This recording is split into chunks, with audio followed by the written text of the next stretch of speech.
Welcome to the Q1 Buck Poll. I'm Tim Hart with Mike Big Buck Hoffner. Well, on today's show, we've got kind of a potpourri of topics. We're going to show you deer because, Mike, the deer are starting to come into the contest.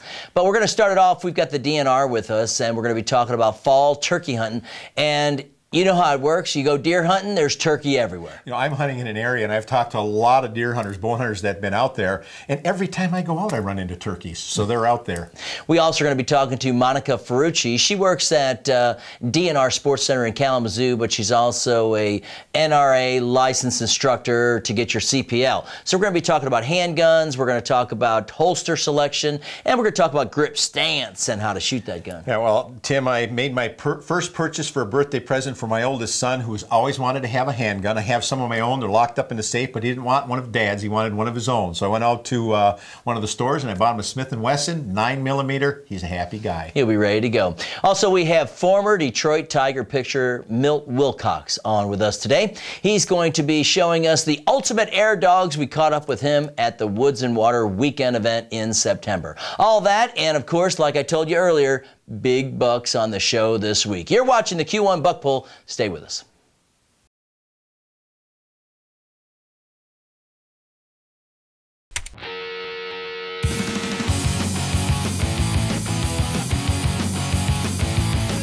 Q1 Buck Poll, Michigan's biggest and best buck poll contest. Brought to you by these sponsors who support Michigan's great outdoors.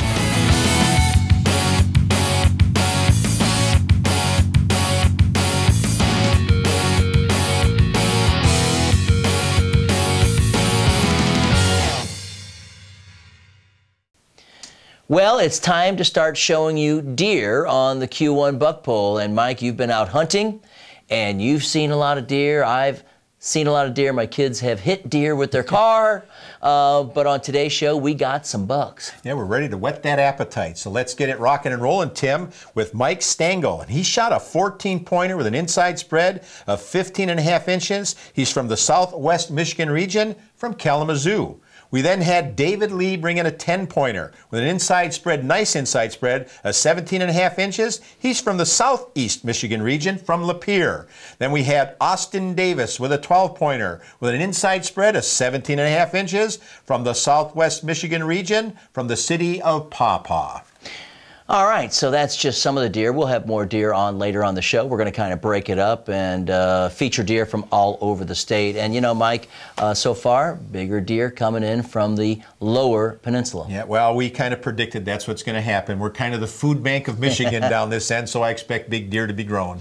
All right, so when you're deer hunting, what do you see? Turkey. We've got some rules and regulations from the Department of Natural Resources talking about fall turkey hunting. Oh, that's what we're talking about today. We're talking about turkey hunting. We've got Brad Brewer, Conservation Officer, with us from the DNR. Now, Brad, we want to talk about fall and spring turkey hunting. We've got all the props here, too, to kind of go along with it. Tell me what the difference is. The big difference between the spring and fall turkey hunting is the sex that you're going after. In the spring, it's the bearded turkeys, generally the toms, and in the fall, it's either sex. All right, and of course, we've got, we got a slate call here. People can be using that, but that's really not as effective in the fall as it is in the spring, is it? No, their patterns, their behavior changes from the spring and the fall. In the fall, you got to set up where they're feeding, so you got to do a little bit of homework to figure out where they're at. Then in the spring, it's they're the mating season, so it's a little more dynamic. You can call those toms in and get them responding to you and actually come right to where you're at. Are there any restrictions when it comes to firearms or archery equipment? Yeah, you got to be aware that when you're using a firearm, you got to use a firearm that fires a fixed shot shell, number 4 or smaller shot. With archery equipment, it's got to be, the broadhead has to be larger than 7/8 inch. But beyond that, there's no other restriction. No center fire rifles for turkey hunting. Can we be up on a tree stand? With archery equipment, you can. You can be in an elevated platform with a firearm. You're restricted to hunting from a ground, blind, or such. Now, when you talk about archery equipment, we're also talking about, crossbows too, right? Crossbows, yep. Crossbows are legal for turkey hunting. All right, is there any restriction with the bolts or anything on that order? You got to be 14 inches. Okay. But beyond that, no. All right. And the final thing is of course when we're out deer hunting, we're wearing hunter orange. Do we have to do the same thing if we're out turkey hunting? Turkey hunting is an exception to the hunter orange rule, so you're not required to wear it even when using a firearm. Well, and that's a good thing because, as you know, turkey are going to spot you with their eyes. They have, you know, the most phenomenal eyesight out in the woods, because if you're out there and they see something move funny, they look and they're gone. That's their big defense, yeah. Mm-hmm. Are there any other things that we should know about turkey hunting or anything on that order? The big thing with turkey hunting is the baiting. You're not allowed to bait turkey. And then again, the difference between the spring and the fall, which turkeys you're targeting. And then keep in mind also the trespassing issue as it applies to all hunting, but specifically turkey hunting, since that's what we're talking. You gotta have permission from the landowner to hunt there. If you don't have permission, then the bottom line is you're trespassing. I would imagine that one of the most common violations is your license. License issues, yeah, that's pretty common for all the hunting and fishing regulations that we enforce. So really just take the time, go get your license. It's very quick, simple, and it also helps fund what is happening here in the great outdoors in Michigan and what the DNR is about. And if people would like more information, we've got the Michigan Wild Turkey Hunting Digest out, and so people can get all their information there. Go to the website, right? Yep, absolutely. Okay, anything else before we go?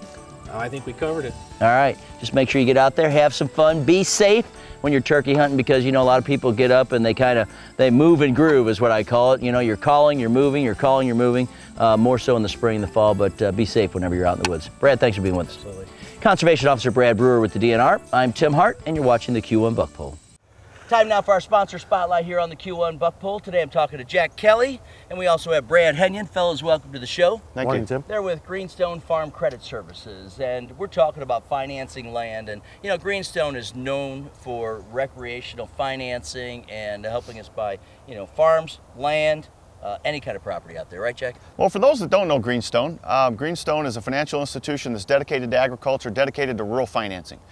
We are currently celebrating our 95th anniversary, and we've been dedicated to those causes the entire time. We have 36 offices across Michigan and Wisconsin.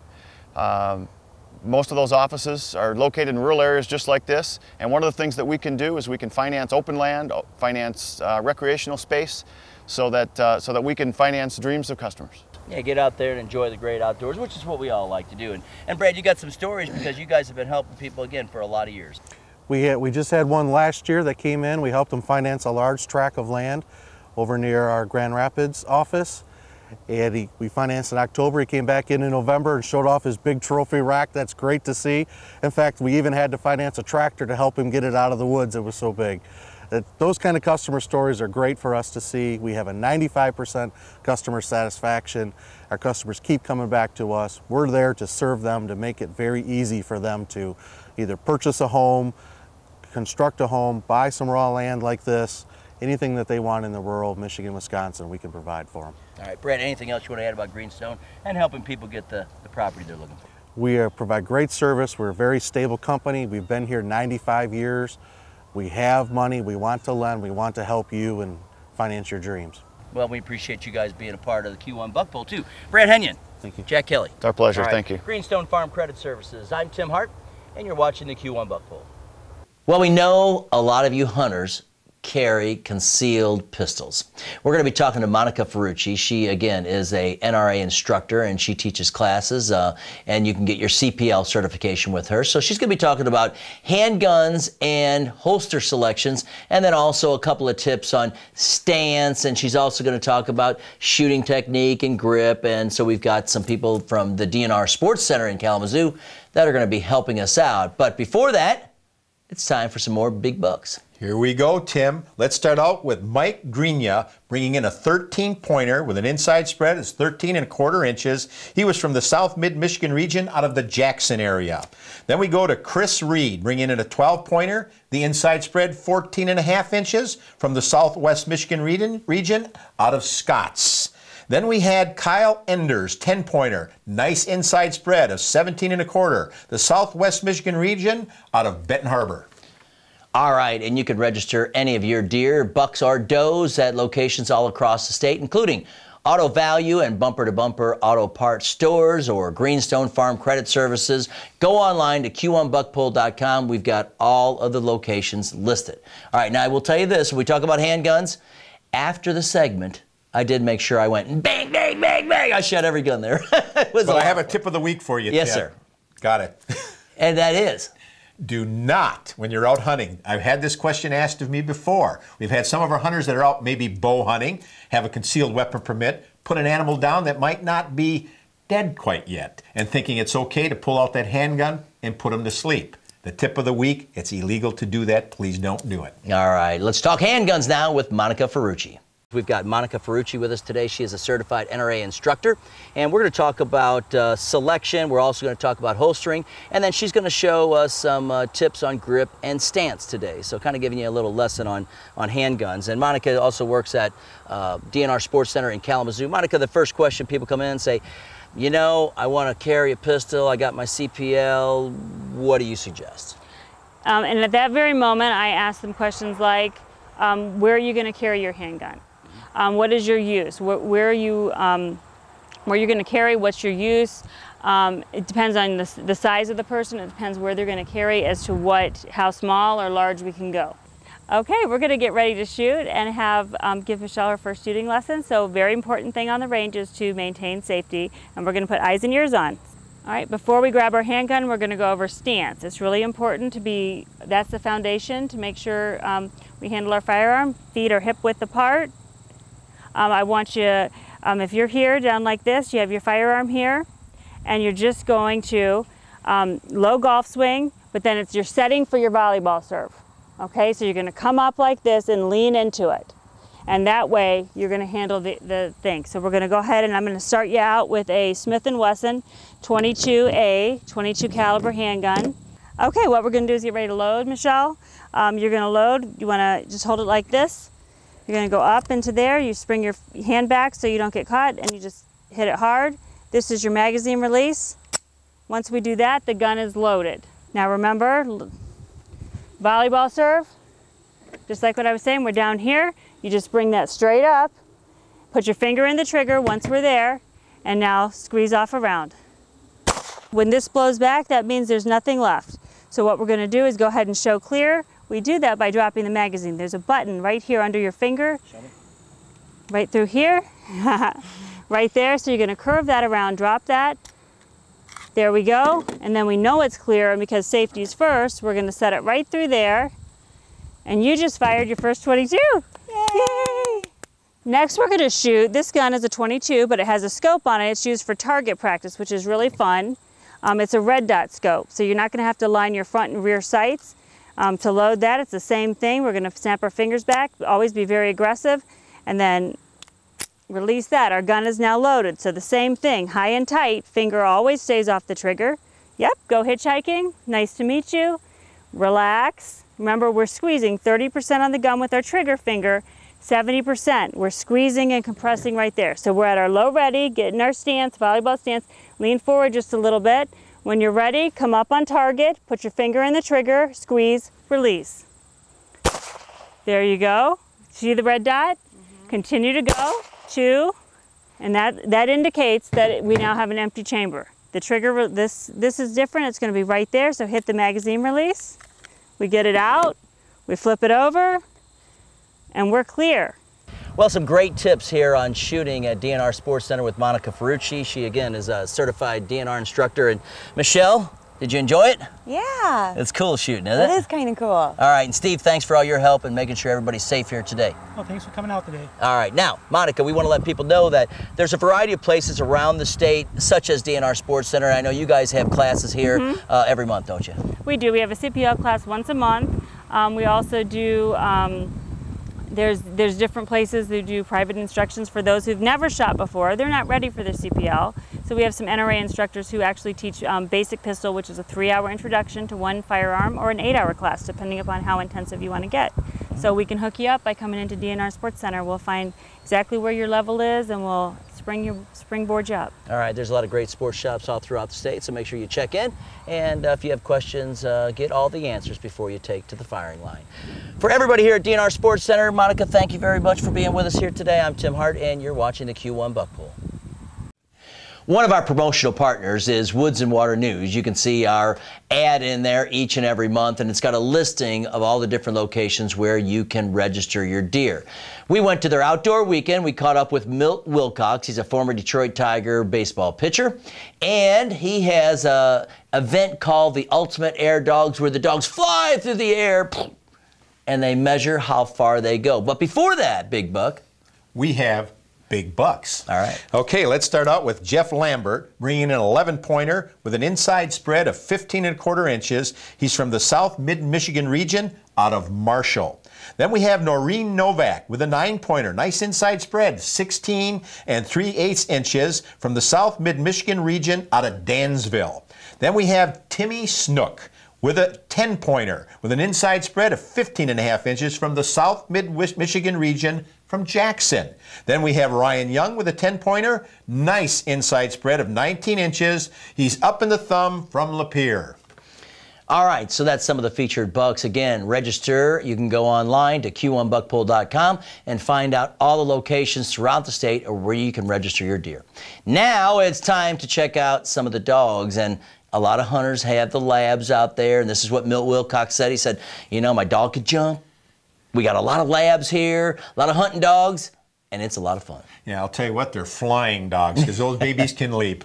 Well, now let's talk about Ultimate Air Dogs here at the Woods and Water Weekend. I got Milt Wilcox with us, former Major League pitcher. Milt, welcome to the show. Good, nice to be here. I'm glad you guys came over. Exactly. All right, so in your past life, baseball, and now this life, dogs, and we've got the big competition going on. What got you into this?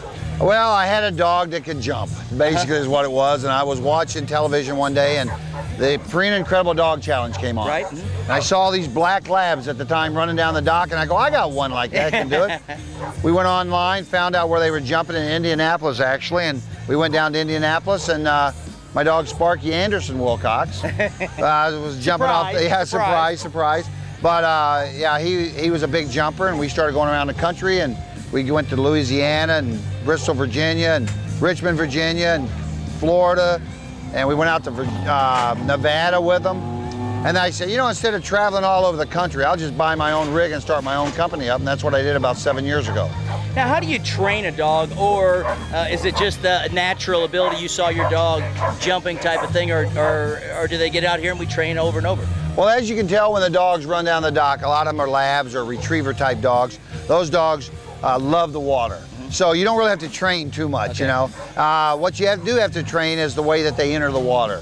You know, hunting dogs, they always like the dogs that enter low into the water so they don't get things stuck in their throats. We don't care about that. We want the dog's exuberance to come out, as athletic ability. So we take a toy, as you can tell from behind us, and take a toy and throw it up in the air, and the dog will usually see the toy go up in the air, and when he gets the speed and the little bit of lift that he gets, that's where he gets the distance at. And that's really what you're going for, distance. It's not height, right? Because No. some are going up, way up, and they've got, again, somebody's holding, I had one person holding a bar out. You know, some people are throwing frisbees. It just depends. Yeah, what we do is we take those toys and suspend them. We teach the dogs to use their back legs, teach the dogs to use their back legs to push off the dock. That way, in the long run, when they're running and they hit the end of the dock, they push up, and when they push up, they get the height and the angle. That's where they get the distance. Now, how many dogs will you have here today competing? Oh, we probably got about 80-something dogs here this weekend. This is our end-of-the-year championship, and we try not to get too wet, as you can tell. You got to stay in the way. I'll tell you right now, it's a hot day. My legs are feeling fine. It does feel good. Now, what will they win? Well, they don't really win much. We do have some gifts from some of the things. We've got some nice trophies that they win. They are also jumping for, they're trying to win points for their, some of them are UKC, United Kennel Club dogs. Okay. Some of these dogs are earning points toward their grand championships, which they can earn jumping at Ultimate Air Dogs only. Okay. And so that's what they're doing. And it's all about fun, as you can tell. Oh, yeah. People are out here with they pitch their tents, they bring their campers, they stay here all weekend enjoying the hunting atmosphere of the Woods and Water Festival. And we have a lot of people. They come from about 4 or 5 different states away to come here and enjoy this. Well, we appreciate you taking time out of your day. I know you've got the competition coming up here. Yeah, so about 5 or 6 minutes, we're ready to rock and roll. All right, Milt Wilcox with Ultimate Air Dogs, and the contest is getting ready to begin, and we're at the Woods and Water Outdoor Weekend. Well, again, as I said, kind of a potpourri on today's show of a variety of topics. Again, we invite you to be a part of the Q1 Buck Poll. Register your deer at any of the locations across the state. You can look online. We've got it in Woods and Water News. And you know, Mike, we're seeing a lot of deer out there. We're seeing a lot of racks. We've had a number of people that have entered doe. You can do that too. We're giving away a Yamaha Grizzly 350 ATV, and you don't have to have the biggest buck to win the ATV. Well, it's been just an interesting season so far. I can't believe we started out with a lot of cold weather. Now we've got a heat front on. I mean, it's been up and down. We've been hunting where the crops are up. The crops are starting to be picked. That's what makes it such a challenge, because when the food sources start to disappear, the rut's going to start to come, not so far away. All the things go out the winter. Patterns change. We got to keep on this. Yes, we do, and we'll be out there hunting. And we've got cooking segments coming up from the Soaring Eagle in the next couple of weeks. We got all kinds of great things happening here on the Q1 Buck Poll. We invite you, if you're out, take your video camera, video your hunt, send it to us. We'll do all the editing. We'll feature you on the show, and we'll give you back just a wonderful piece, a great memory from your hunt. So we invite you to do that. And if you're out and about and you shoot a doe or, you know, a buck and you don't want the venison, find a processor that will help donate it to a local food bank. And Mike, that is so important at this time of year. I'll tell you what, again, I can speak on behalf of our county, has been big into the food pantry, and we've done a phenomenal job, and the hunters are doing their part. All right, we appreciate that very much. For Mike Big Buck Hoffner, I'm Tim Hart. Thanks for watching this week's edition of the Q1 Buck Poll. Remember, whenever you're out in the woods, stay safe. For the latest on Michigan hunting, pick up the current edition of Woods and Water News, Michigan's premier outdoor publication, available on newsstands or by subscription. Woods and Water News, proud sponsor of the Q1 Buck Poll. And I've had a lot of friends that are interested in handguns. I actually bought one for my son for his birthday, so I know a lot about the procedures you have to do. Hey, what kind of gun did you buy? Well, I bought a Smith & Wesson. So, Wesson. I bought him a Smith & Wesson. Let's start again. Give us another minute. Yeah. If he says Smith & Wesson, people are going to say he's a moron. Well, we try to travel. Right. Get your head up. Yep.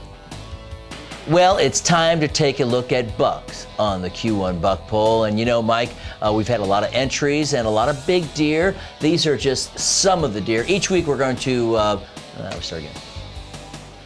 That's what I wanted to say, but I didn't quite get it. Here we go, right? 2.